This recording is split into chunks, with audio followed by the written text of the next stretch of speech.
में उस लंका में प्रवेश किया। कहीं कथा हो रहे थे, बोले हनुमान जी ने मच्छर का ही रूप क्यों बनाया, और कोई रूप नहीं बना सकते थे क्या? ये मच्छर वाले ही रूप जरूरी था बनाना। बोले भगवान हर जोनी में अवतार ले चुके थे, यही एक बचा था। हनुमान जी ने सोचा याको मैं ही पूरा कर देता हूं, तो मच्छर ही बन गए महाराज। उनके लिए कुछ अगम्य थोड़े है। तो मसक समान रूप कपि धरे, और बंदर बने श्री हनुमान जी महाराज ने मच्छर का रूप बनाया और लंका में प्रवेश कर गए। लेकिन जब जब लंका में गए हैं तो कभी राम जी को रघुनाथ जी को भूले नहीं है। बाबा कहते हैं लंका ही चले सुमिर नरहरि। नरहरि कौन है? वो राम जी हैं, जो नर के रूप में भगवान आए हैं, उनको शोभा दे रहे हैं नरहरि। लेकिन उस लंका के दरवाजे पर खड़ी थी कौन? लंकिनी। भाई देखो, जिस राज्य का खुफिया तंत्र बढ़िया होता है उस राज्य की सिक्योरिटी बहुत तगड़ी होती है, और ये खुफिया विभाग की हेड है। लंकिनी खड़ी है दरवाजे पर, हनुमान जी तो धीरे धीरे मच्छर के रूप में जा रहे थे। अब सोचो उस लंकिनी की दृष्टि कितनी तगड़ी होगी। मच्छर बने हनुमान जी को भी पहचान गए। आहा, मेरे प्रहरी में तू चोर के जैसे घुस रहा है, मैं यहां रक्षा करने के लिए हूं, अपने नगर की रक्षा में नियुक्त की गई हूं, और मेरी सिक्योरिटी को तोड़ रहा है। तू है कौन? ठहर जा। पहले तो हनुमान जी आश्चर्य में पड़ गए। अरे लंका केवल देखने में सुंदर नहीं है, या की सुरक्षा व्यवस्था भी चाक चौबंद है। अब विचार करिए, भगवान हनुमान श्री मच्छर के रूप में है, और मच्छर तो हजारों यहां बन बना रहे हैं महाराज। हमको तो पता ही नहीं कौन काटा, कौन इधर से उधर चला गया। पर लंकिनी ने मच्छर के रूप में आए श्री हनुमान जी महाराज को देख लिया, और कहती है मेरी प्रहरी में चोरी नहीं हो सकती। मेरा जी रवि ओम बाबू कटियारी से बहुत बहुत स्वागत है। मेरी सिक्योरिटी में, मेरी सुरक्षा में चूक नहीं हो सकती है। पकड़ लिया। हनुमान जी ने कहा जब पकड़ ही लिया है तो तनिक जान की खाली मच्छर ही नहीं हूं मैं जैसा दिखता हूं वैसा हूं नहीं। हनुमान जी ने यह परिचय दिया, और बदले में किया क्या? मुष्टिका प्रहार किया, बस एक मुष्टिका। और जैसे एक मुष्टिका, एक मुक्का मारा, घूंसा मारा, तो रुधिर बमत खून की उल्टी होने लगी लंकिनी को। और जैसे ही खून की उल्टी हुई, हाथ जोड़कर खड़ी हो गई।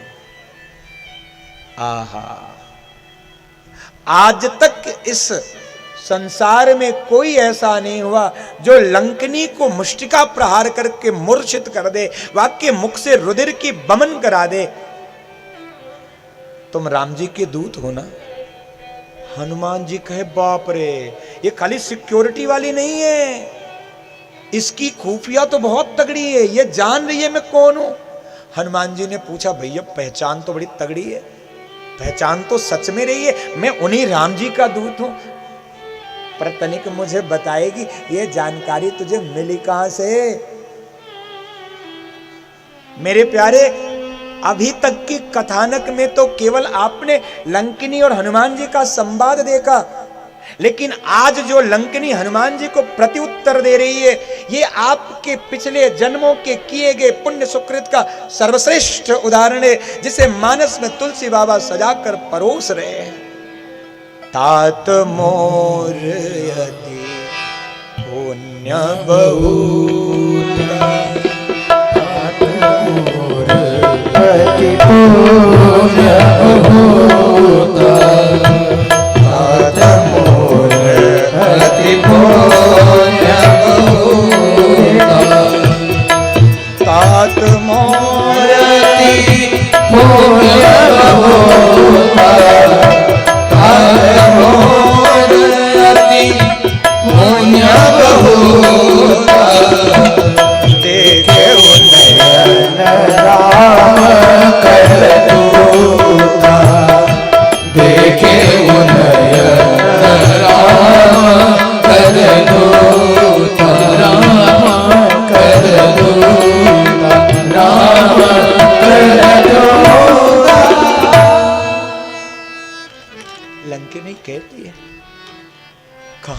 कहूं अपने पुण्य की बात। हे हनुमान जी, आप मुझसे पूछते हो कि आपको पता कहां से चला। यह सर्वश्रेष्ठ भक्त का उदाहरण है प्यारे। लंकिनी कह रही है, आज मेरा पुण्य सुकृत जागृत हुआ। मैंने न जाने कितने पाप किए थे, जो इस लंका के रावण की प्रहरी बनने का सौभाग्य मुझे मिला था। इस दुष्ट की रक्षा में मैं थी। लेकिन हे हनुमान जी, आज मैं समझ गई, कभी किसी जन्म में मैंने पुण्य किया था, कभी किसी जन्म में मैंने प्रभु के नाम का उच्चारण किया था, और आज वो मेरे जीवन का पुण्य सुकृत उदय हो गया। क्योंकि आज मैंने प्रभु को तो नहीं देखा, लेकिन प्रभु के उस दूत का दर्शन कर लिया। हनुमान जी बस सुन रहे हैं केवल। और लंकिनी कह रही है, तात मोर पुण्य बहुता, मेरे बहुत सारे पुण्य। उनका प्रभाव है कि इन नयनों में, इन आंखों में वो सामर्थ्य मिली जो मुझे प्रभु श्री राम के दूत के दर्शन का सौभाग्य मिला। हनुमान जी कह रहे, आप अपने पुण्य को याद करके इतनी भावुक हो रही हो।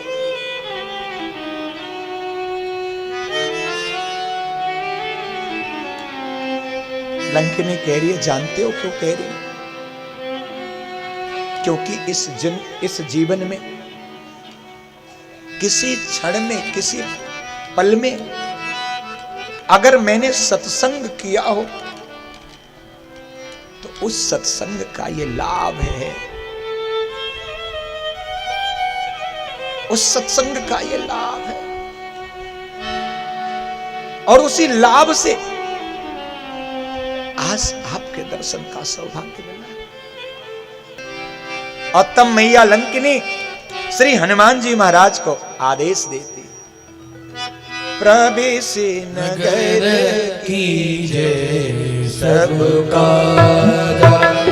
प्रवेश नगर कीजे सबका, प्रवेश नगर की जय सबका,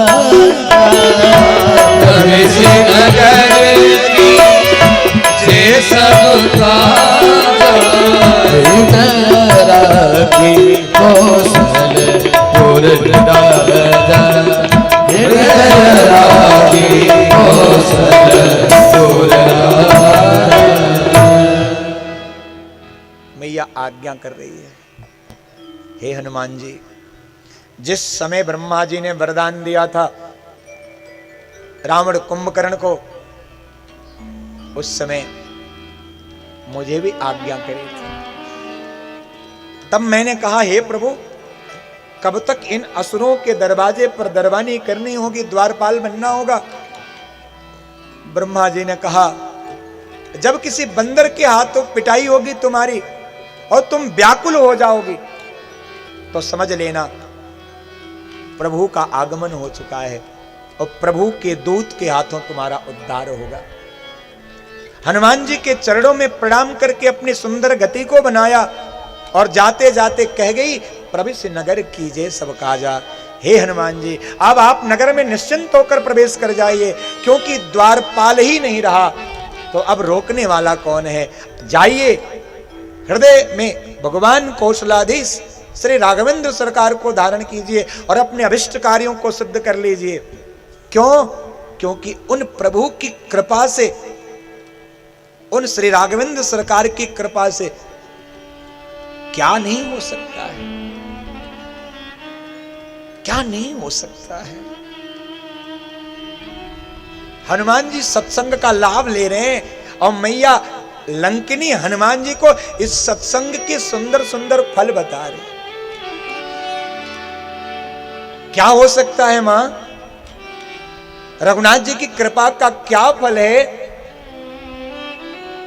गरल सुधारी पु करही मिताई, गरल सुधारी पु करही मिताई, गरल सुधारी पु करही मिताई।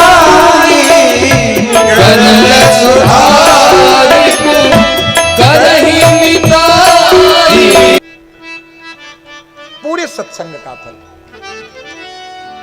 अगर हम तो भेजा था राणा सांगा ने, दासियों ने कहा अरे ये जहर है।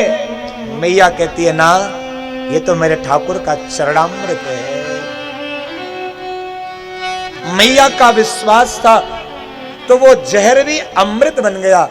पीवत मीरा हासी, हंसते हंसते मीराबाई पी गई। गरल सुधा, वो जहर भी अमृत बन सकता है उनके प्रताप से।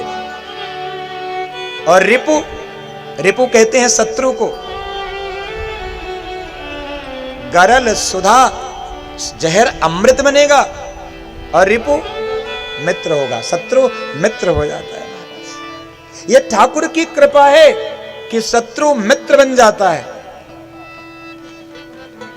यह उनकी कृपा है। उन्हीं मीराबाई के चरित्र में सर्प भी भेजा गया था पिटारे में भरकर। मीराबाई ने जब पिटारा खोला तो वो सर्प मालूम है क्या हुआ? अब वैसे तो मीराबाई के चरित्र गाने का समय नहीं है, कहा बताऊं महाराज। आपके हृदय में ठाकुर के चरणों से निष्ठा कितनी है, प्रेम कितना है, विश्वास कितना है। श्रद्धा और विश्वास जितने तगड़ी होगी, आपके जीवन में भक्ति उतनी तगड़ी होगी महाराज। वो पिटारे में भर का आया हुआ सर्प भी शालिग्राम बन जाता है और मैया वह शालिग्राम शिला को लेकर नृत्य करती है।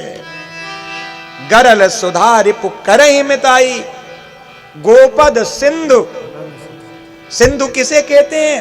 सागर को कहते हैं। और गोपद गऊ की खुरी। मैया कहती है हनुमान जी, जापे रघुनाथ जी कृपा कर देते हैं ना, उसके लिए समुद्र कैसा होता है? गऊ की खोरी के बराबर हो जाता है, जिसको कोई भी लांग सकता है, जैसे आप लांग के लंका में चले आए। और चौथा उदाहरण दिया, अनल शीतलाई। अनल कहते हैं अग्नि को। ठाकुर जी की कृपा हो जाए तो अग्नि भी शीतल हो जाती है। और ये चरित्र अभी आप देखोगे, हनुमान जी जब लंका दहन करेंगे, उलट पलट सब लंका जारी, पूरी लंका जर जाती है, लेकिन हनुमान जी का बाल बांका भी नहीं होता है। ये क्या है? भगवान के सत्संग, भगवान की भक्ति का प्रभाव है प्यारे। इसलिए अपने जीवन में मीराबाई जैसी भक्ति लाओ, हनुमान जी जैसा श्रद्धा विश्वास लाओ, फिर देखो ठाकुर कैसे नहीं आता है महाराज। अगर मीरा के पुकारने पर श्याम आ सकते हैं, सूरदास के पुकारने पर आ सकते हैं, तुलसीदास के पुकारने पर आ सकते हैं, तो क्या आपके पुकारने पर नहीं आएगा महाराज? क्या आपके पुकारने पर नहीं आएगा? ठाकुर का तो वचन है, तो एक बार मुझे पुकार कर देख। और कब नहीं आए हैं? मैया द्रौपदी बड़े दरबार में खड़ी थी, एक एक से गुहार लगाई, काऊ ने मैया की रक्षा नहीं करी। और मैया ने जब गिरधर गोपाल को बुलाया तो आई कि नहीं आए। इसलिए मीराबाई की उस तरंग को हृदय में धारण करो। हे मोहन, हे श्याम सुंदर, क्या मैं बुलाऊं तो आ सकते हो? बुलाने में तुम्हारे देर हो सकती है, प्रभु के आने में देर नहीं हो सकती है महाराज। आने में देर नहीं हो सकती है।